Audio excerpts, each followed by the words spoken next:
आई हो दादा, ई त हमार भतारा लागत बा। ई कवना लईकी के साथे जंगलवा में का करत बा।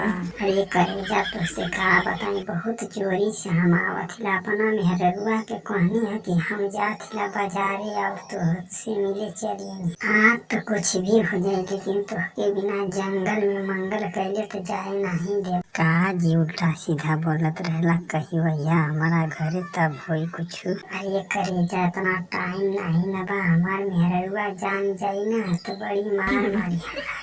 अच्छा तो दोगलऊ तू यह कुल करत बाटा, कहत बाटा कि हम बाजारे जाथिला, बाबा घरे तोहके बताईला। ये करेजा बे कुछ चुम्मा देता चलत हिला, नहीं तो मेहररुआ कही कि कब से बाजारे गए बाटा अभी तक ले नहीं। अरे जी आप टेंशन मत लो, एक बार आपसे मेरी शादी हो गई तो मैं उसको तो रास्ते लगा दूंगी। अच्छा तो हर जाइयो तू पहले आवा तो ना तोहरा से गोबर बिनवाऊनी तो हमारो नाम ना। हे जी I love you. Same to darling, अब हम कल मिलेंगे।